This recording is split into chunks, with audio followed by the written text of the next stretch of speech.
information on it. Wonderful. And Wonderful. feel free to disconnect and try connecting too if you think that might help.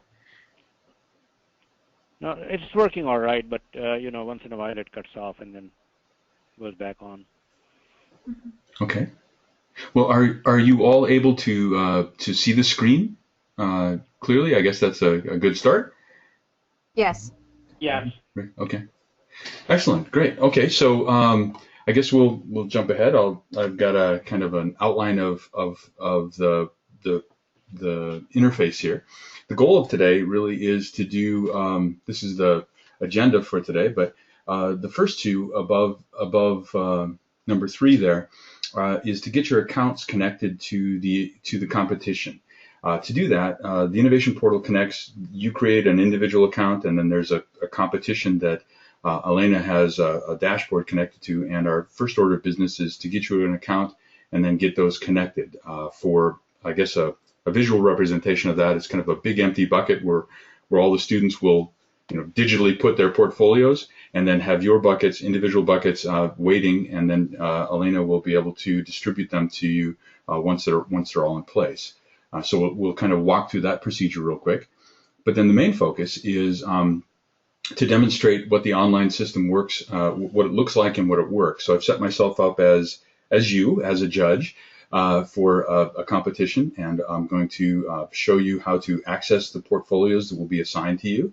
We're going to talk a little bit about the rubric and how to access the rubric and some resources we have for you as judges. We'll also then show you how to connect your scores and comments to the work, to the students' work that will be presented to you, and then how to review them and make sure that they are exactly as you would like them before you submit them to Elena and Thor, and then in the end to show you how to do that all through the Innovation Portal system. A couple of caveats first is that as a judge, as you're looking forward to this next week, we want to let you know that we've made the system so that you can kind of judge at your leisure. That's very important.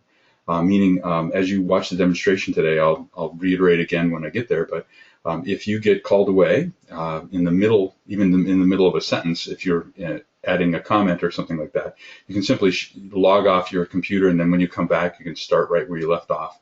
And kind of do that and get it just right before it's submitted. So there's no, you don't have to judge everything all in one sitting if you do not want to. And then there's a couple of models for judging that I will introduce at the same time that past judges and other competitions have said was very helpful to them. So I'll offer both of those models. And certainly the most important part of today's training to see what kind of questions I generate. So with that, I'm just going to jump into number 1 here. The first order of business, if you haven't done this already, for those of you that have, the first order of business is for you to create your own account. You just yes. Let me chime in. Yes, please. Khalid Khan again, yes, sir. University of Portland. I actually did have quite a lot of trouble in registering and creating this account on the portal. I actually registered 3 times, and they were. I could not get the right kind of feedback, that yes, you have been registered and so on and so forth. And even now, my phone is not working. I don't have anything on my screen, so I'm just listening carefully. And hopefully there will be a YouTube link where I can actually see the process. Tomorrow at the same time, 1 o'clock, Kathy Myers, who is my colleague here, she's going to do this webinar too. And I'm hoping that she'll be more successful with this, so then both of us can work on these things next week. Absolutely. We're recording this entire session at the moment, so okay. I will try to be as thank you for letting me know that you can't actually see the screen. I will try to be as descriptive as I can in the language I speak. Wonderful, thanks. And then we will shortly after this is over today, I will upload this to a YouTube video and share that link with Elena, and she'll get that link to you so you can review that and fast forward and back up at your leisure. Okay, excellent. Great. Great. And just so you know, you for sure are registered on there. I saw your name in the judges list. Correct. Yeah. In fact, our dean got the email that both of us, Kathy Myers and myself, Khalid Khan, we are registered. So. Okay. Okay, and if there's any issue at all, I'll have my email and phone number on here, and I can certainly help you get connected. Great.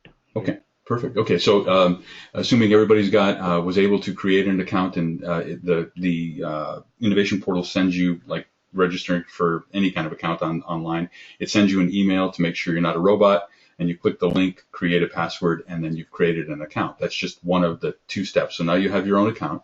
And then once your account has been created, what Elena will need you to do is whatever email you used to create the account, she would like a message from you, if you haven't done this already again, saying, hey, I was successfully created an account, and here's the email I used, Elena. And then Elena will turn around and copy that email and put it into the invitation system, where she turns around and sends you a second email from the innovation portal saying you've been invited to a judge for the Keen competition. Would you like to accept?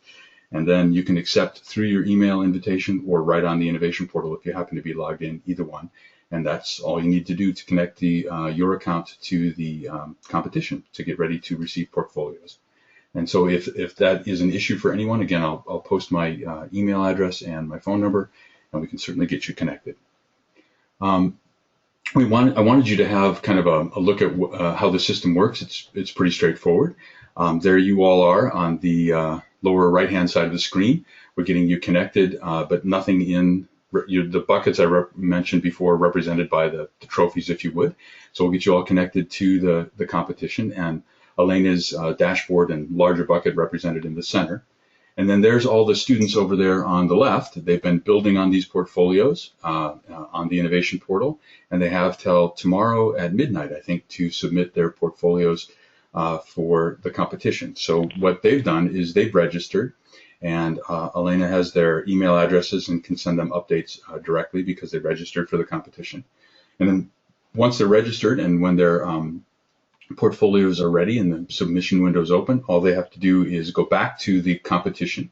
If you are, and I'm saying this for the instructors in the class that have students, if they are in question, there's instructions on how to do all this, but I wanted you to have it as well. All they have to do is go back into the Keen competition in the same spot where they registered, but now it will say, which portfolio would you like to submit? They choose the portfolio, if they have more than one, that they want to submit, and then they simply click the submit button and it goes into the competition. On the screen, Khalif, is just a depiction of the words of the students and little graphics of portfolios going into a central location. Okay, fine. And then once all the portfolios are in the larger bucket for Elena and the window closes, then she'll be able to hit a algorithm that says, I'd like all my judges to grade three portfolios, or I'd like all the portfolios graded 3 times and for no judge to see the same portfolio twice. And then the system will distribute the portfolios into your account, and you'll be able to see them and begin working on them, like the demonstration I'll show today. Once again, like I said, you can grade at will. There's a couple ways that judges have found to be useful in grading. One is to grade one portfolio and submit it, and then go on to the next one and the next one. Another method for grading is to kind of grade just one section or one section of one portfolio, and then move to the next portfolio and grade the same section, and then onto the next one, and then get everything just the way you want it.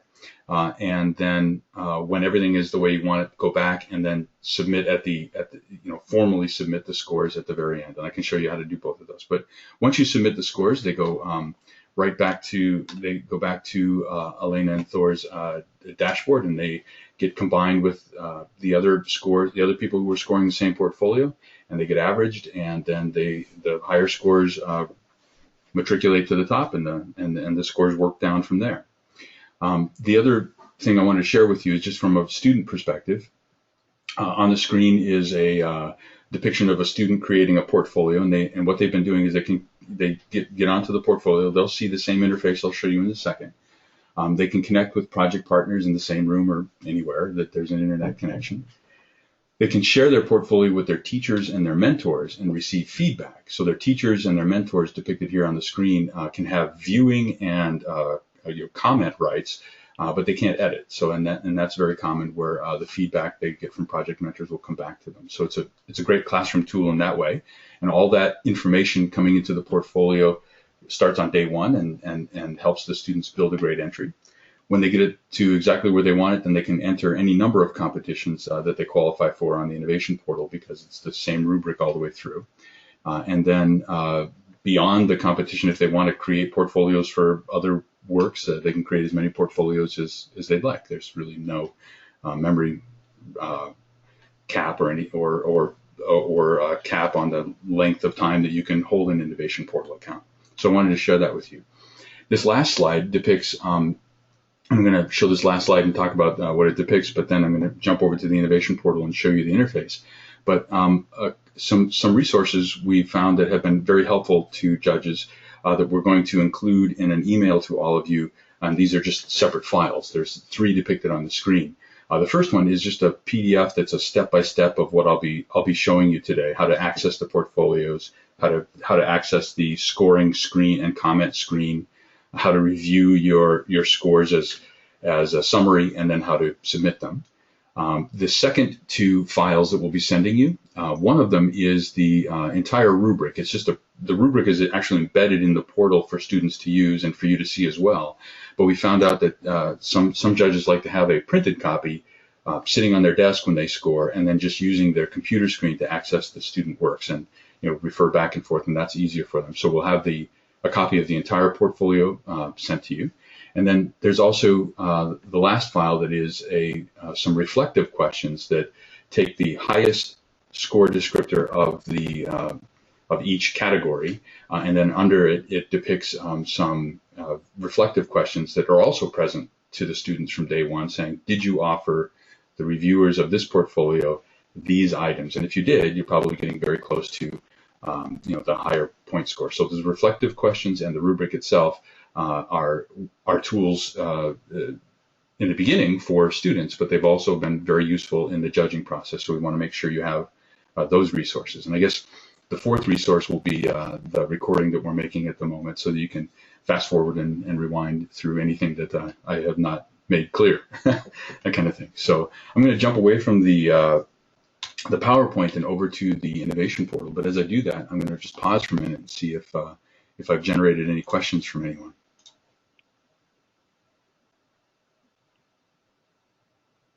All right. Okay, and Elena, before I show the kind of walk through it as a judge, is there anything that I've missed that you wanted me to highlight or to focus on? No, I don't think so. I think you covered everything. Okay. Thanks, Mark. Sure, perfect. All right, so on the screen at the moment is the innovation portal, and when you come to innovationportal.org, you log in like I'm doing right here, but I want to give you a lens to look at this through, because one of the lens is that when we did the original design requirements for the innovation portal, talking to teachers and professors from 6th grade all the way through the university level, we found out that we initially thought we'd have to create teacher accounts and student accounts and things like that, and it turned out no, the answer was actually quite simple: just an account. Your account is exactly like a student's, and then it's a matter of permission rights whether you become a judge or not. That's important to this because to judging, because as you log in, as I'm doing here,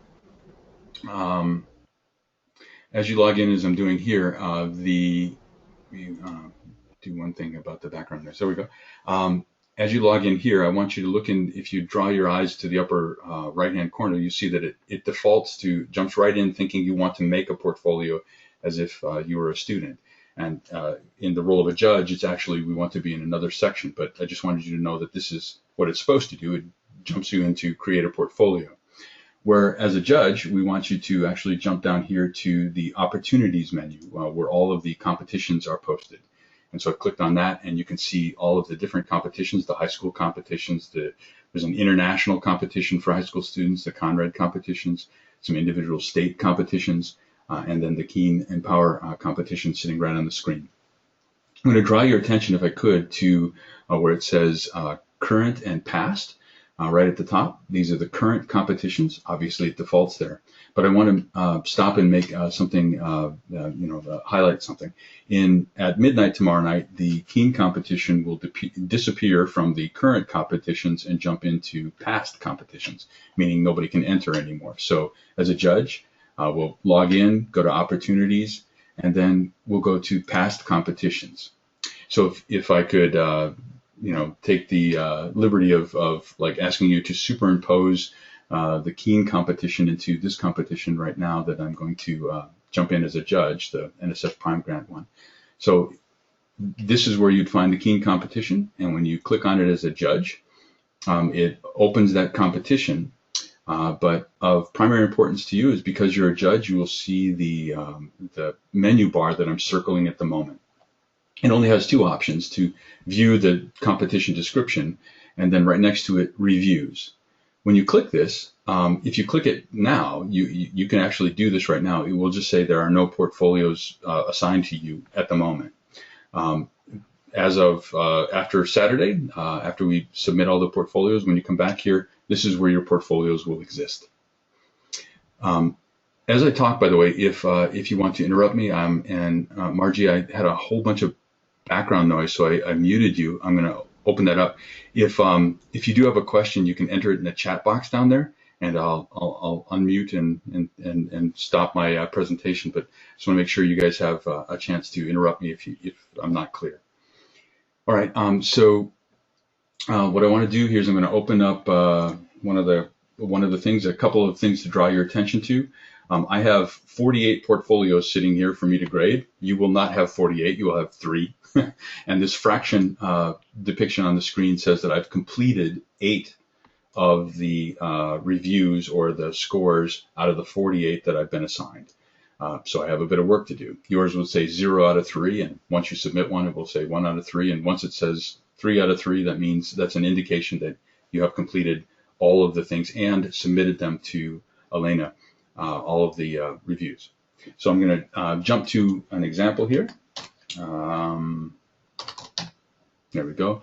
If on the screen at the moment there's some depiction of 3 different portfolios. One says soft closed door, forklift safety, and cooled automotive intake.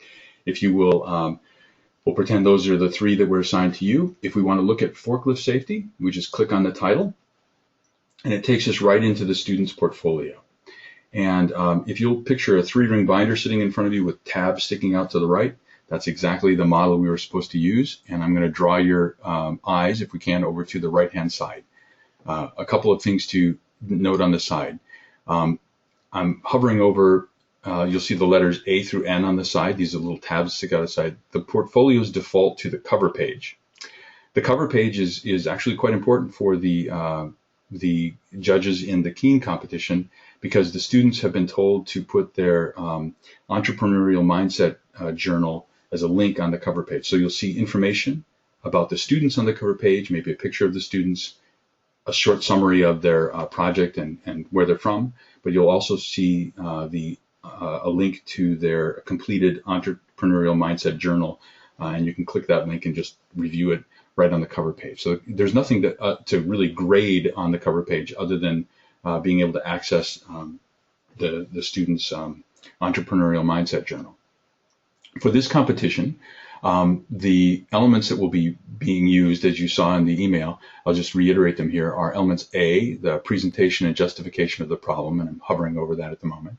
Elements A, B, C, D, and F, respectively. So just five things to grade, even though more are presented here. If students have actually filled out more, you can certainly go and see what they've done, but they were focusing and are expecting to be graded only on these 5 attributes of the project at this point. So we're going to go and look at element A here. So I'm just going to click on element A. And so far, we've showed you how to access a portfolio and then to kind of review the work. And I want to show you some of the tools available to you that are right online. And also we'll be mailing you the file versions of these. But these are the same tools. This is important to know as a judge, the same tools that have been available to the students since they created a portfolio. First of all, in tab A, you'll see that this is element A, the presentation and justification of the problem. It defaults you right to the rubric on this pop-out panel. It shows you scores from 0 to 5. It defaults to a 5, the highest score, and says this is the semantics or the rubric for a 5. If you click a 4, 3, 2, 1 on down to 0, it gets less and less refined in terms of what it's asking the students, and obviously the score moves down as well. And you can score 0 if there is no evidence there. So this is one way to access the rubric, and in a bit I'll show you another. One more thing that's online for you as well is just above where it states the rubric here, there's a pop-down menu that even begins with the letters or the words, "Did you offer the reviewers of this portfolio?" And then if you open that little menu, it shows almost a checklist, if you would. Did you offer the reviewers, the judges who are going to judge this, these items? And if you did, you're probably getting close to a 5 in the score. So that's two of those resources we mentioned before, but they're also at your fingertips as you grade the work of the students. One more resource the students have, and that you have as a judge as well, is an option for you to use, but it is one I do want to mention. If you are grading these things, let's say this one right here, element A, presentation and justification of the problem, as part of the NSF grant, which Margie, you were, thank you, were a very big part of. Over the last 4 years, we've taken portfolios from the innovation portal and redacted the names and the references to the organizations that they were from, and asked reviewers to use the rubric to grade things for that iterative reliability kind of study in that work. And when dozens of people exactly agree on a score, we were allowed to take that work and put it back on the innovation portal as resources for teachers and students, with the mindset that as a teacher of engineering design and engineering design projects, one of your greatest teaching tools is last year's projects. Can you show me what they did last year? And then let's pull one out and discuss, if I were on that team, how could I have made it better, or what were the things that they did well? In the spirit of doing that, we've taken elements, scored examples, and put them back online. I'm going to show you one here. So if on the screen at the moment, we're depicting a 3, but at the bottom of the rubric, it says, here's a scored example. So I'm going to click on that. And two things I want you to notice at the top of the screen. It didn't jump me away from, it didn't take me away from the innovation portal. It just opened a new tab. So the student's project is still in front of you. What you're seeing in front of you is a summary of what all of the people who judged this and found it to be a 3 had said, why it's a 3, why it's not a 4, what they had said about this. Then there is depictions of where that element falls in all of the elements of the design process rubric, the full score with the 3 highlighted, and then most importantly, what the students had submitted underneath. So a look at last year's project. So as a judge, sometimes you go, well, I'd like a better sense of what a 3 looks like. And there's a couple ways to access these scored examples.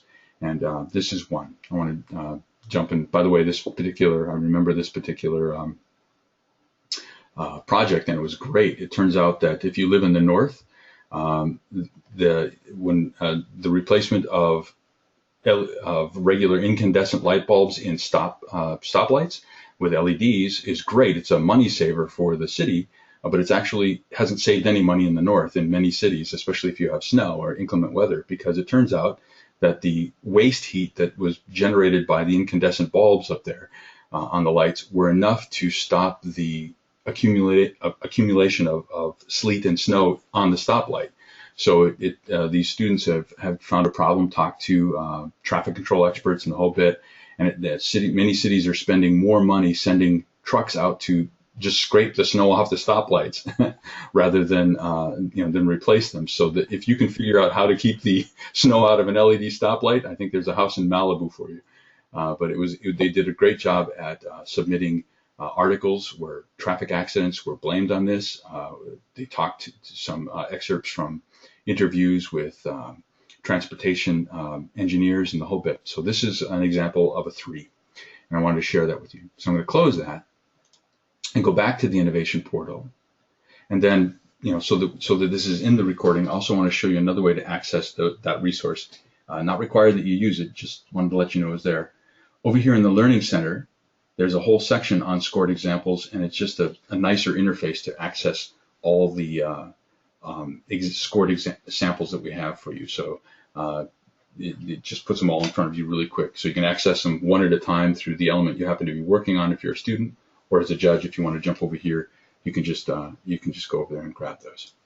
So I'm going to go back to the portfolio now. and kind of reiterate, we're inside a portfolio, and you can see the rubric and the questions, the reflective questions and the scored examples that will help you zero in on the score you'd like to give this. But then I'd like to show you how to access the score sheet for element A, and this is the same for each one of the element tabs. If you'll draw your attention down to the lower right-hand corner, you'll see a little blue square with a pen quill icon on it.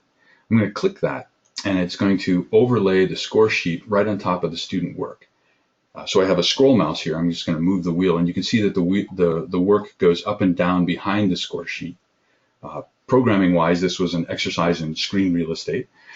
So if the score sheet is in the way, you can minimize it and then read what's in front of you and access the resources that the students put there. And then when you're ready to grade, you can open the score sheet and it lays it right on top of the work for you. A couple things in here. We're going to highlight this little section right here. You can add any comments you want. It's not required that you add comments if you don't feel the need to, but if you would like to make comments or suggestions relative to the score you'd like to give the students, you do that right there. And the reason I'm showing you my amazing typing skills is because I want you to see where this shows up in the summary as you look at your work before you submit it. Where you actually choose a score, however, is right here. You can see the words choose score. This section will default to a question mark, meaning it hasn't been scored yet. And as a judge, we've added these features to it. If you click on this little plus button right here, it will give you a floating rubric. And the way the rubric specialists have instructed people using the rubric is it's a best fit. In other words, if most of the components of a 3, it's definitely a 2, and most of the components for a 3 you believe as a judge are there, but not quite a 4, then it's a 3. If there are some components of a 4, but not quite, then it's still a 3. And this is where you can access the rubric and kind of, like an eye doctor, put one explanation in front of you and then another and go back and forth and say, okay, looks like it's a 3. And we're going to close that little thing, and right here I'm going to choose a 3 on the screen, so that's how I actually grade this. And then again, you see that there's some text here. And that's all there is to it. I mentioned once before that there's no save button. If you were in the middle of typing a sentence at this point, it's all been saved, and you can just come right back to it. But nothing has been submitted to Elena yet.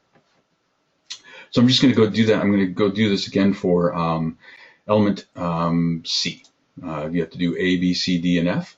So I'm going to jump down to element C. I'm going to access the scoring sheet just the way we showed you. I'll go a little bit quicker. Let's say you decided this group gets a 4 in this section. And again, I will show off my fantastic typing skills. Most people can type 75 words a minute. It's just there's no spelling involved, or even grammar. But so you added your comments here and the score, and then as you do that, again, I'll reiterate: if you'd like to jump over to another portfolio at the moment, you can do that.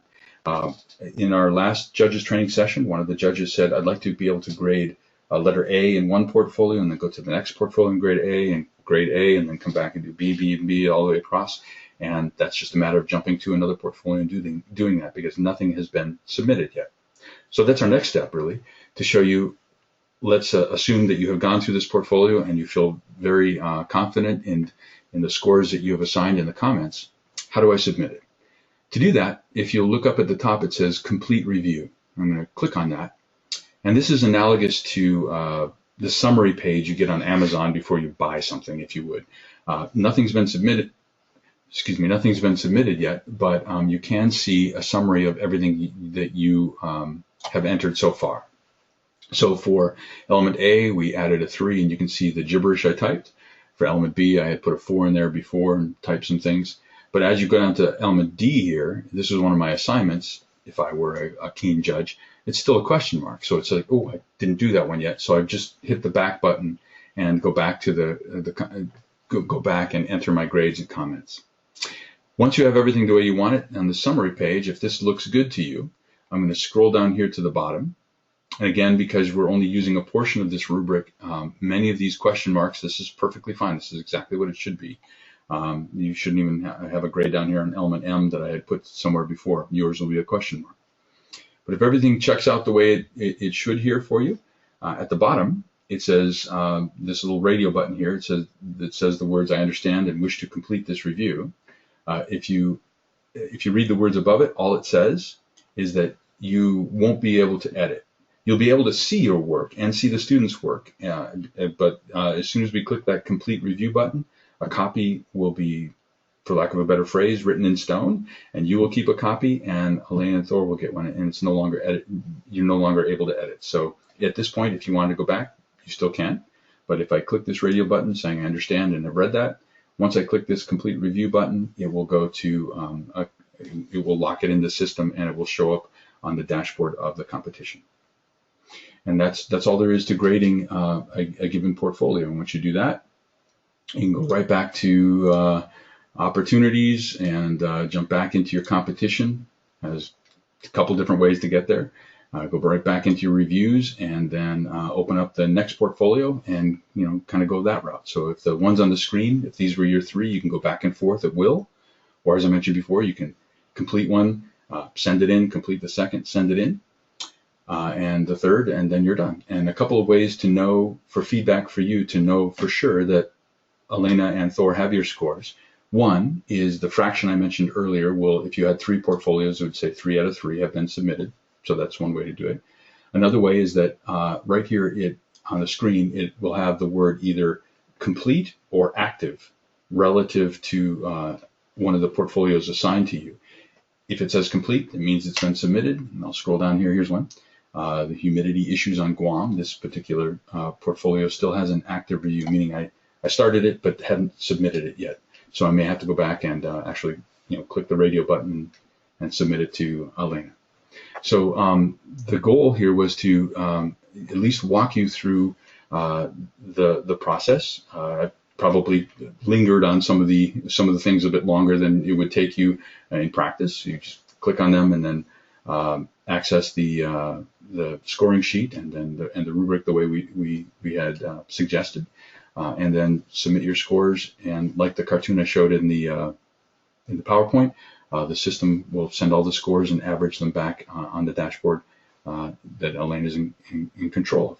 So with that in mind, I want to pause, and Margie, I promise I'll take you off of mute here, and see if there's any questions or if there's anything you'd like me to reiterate or highlight again. I thought your explanations were very clear. Thank you. That was very helpful. Perfect. Okay, great.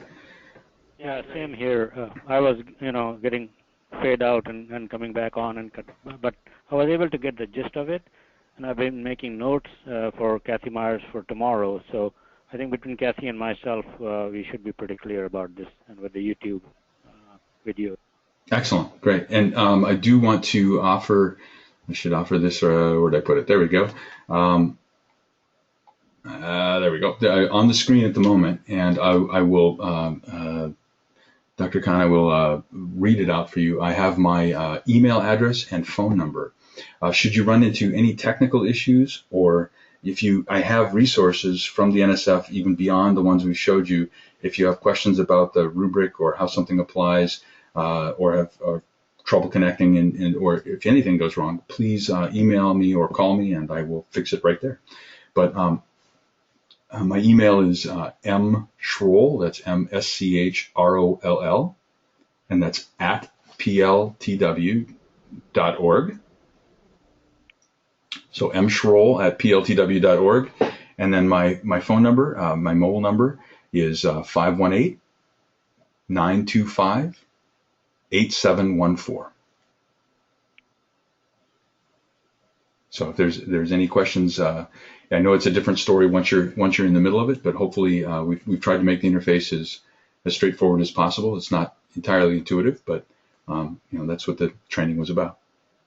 Can you give the email and the phone number one more time, please? I just want to double check. Yes, sir. The email is M as in Mark, Schroll, that's SCHROLL, SCHROLL, and that's at pltw.org. And my phone number is 518-925-8714. Good. I got it, I think. All right, perfect. If not, that wonderful lady hosting this. And I'll this work. re-include that information. I'm sorry. Thank you, Elena. That was. Oh, you can do. Yeah, I'll send it in a follow-up email. Perfect. And Mark, I just want to reiterate too to them. So make sure when you're submitting your portfolio, so you're only completing A, B, C, D, and F. So if you give a grade for E or J or another letter that's not supposed to be on there, then that'll be skewing the results. Okay. A, B, C, D, and F. Mm-hmm. Yeah, that's perfect. And then, Mark, I don't think we talked about the cover page and that they should be putting their thoughts on the journal in element A. We did not. I apologize. Yes. Okay. I can, if you'd like to walk through that, I will play projectionist for you. How's that? Sure. Okay. Let me see. I've actually got the example that we created. Let me offer this. There we go.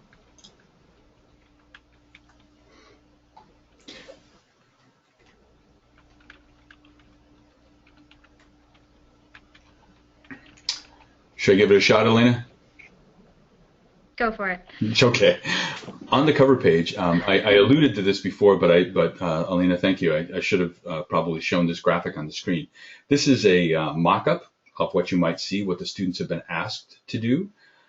They've been asked to, offer on the cover page, obviously the title of their project, the date when they, turned it in, or when it was completed, a problem summary, project goal. But for judging, one of the things that students are expressly asked to do for winning this competition is to include in the instructions there's a place for them to download a blank version of the EM journal, and then for them to include it on the cover page. So it will be a link, as you see on the screen here. It says EM journal entry for this.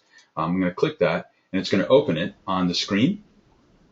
This is a PDF that they download and that they can fill in the information. So they'll fill in their relevant quotes about curiosity and the connections and those kinds of things right here. So you can review that document on the cover page is where they've been told to put it. However, since the cover page is a cover page, you'll notice in the lower right-hand corner, there's nowhere for me to, there's nowhere to put a grade. So we'll be sending you a document that kind of walks through this, but let me go to one of these that I can show a grade for. Apologize. So in element A, let's see, there we go. In element A, in the comments section, I'm going to just actually do on the screen what I'm saying live, so I apologize for pausing.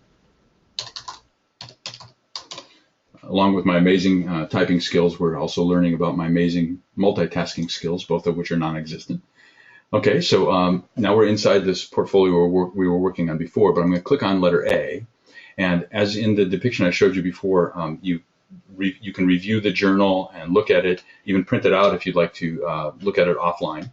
But in element A, in the scoring section down here, what the Kern Family Foundation would like you to do is, first of all, remember that the score that you give in element A is only about the information relative to the rubric in element A. So I'm going to say information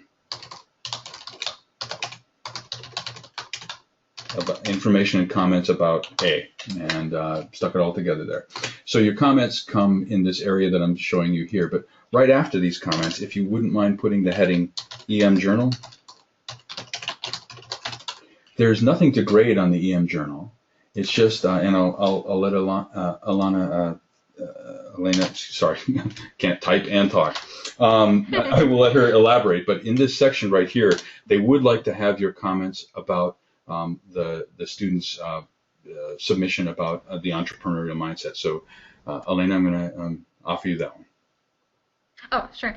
So when you are reading through the Entrepreneurial Mindset Journal, you'll see that it's divided into 3 sections: curiosity, connections, and creating value, Keen's 3 C's. So in the journal comments, if you can just write how much you think each segment of the journal related with what we were asking for, that'd be beneficial to us because there are so many journals for us to look through. Reading your comments will be helpful. And you don't necessarily need to provide a grade with it.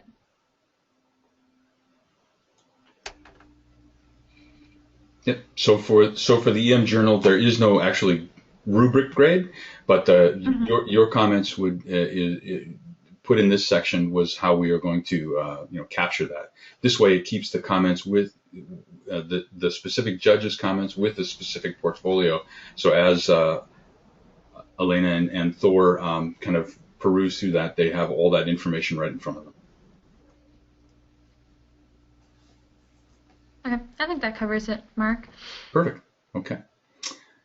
All right. Again, if any of you have questions or run into any issues with the innovation portal, you know where we live. Please hunt us down. Wonderful. Great. Thanks a lot for your good explanations. All right. Thank you. Thanks a lot. All right. You guys have a good afternoon. You too. Have a good one. Bye-bye. Bye-bye.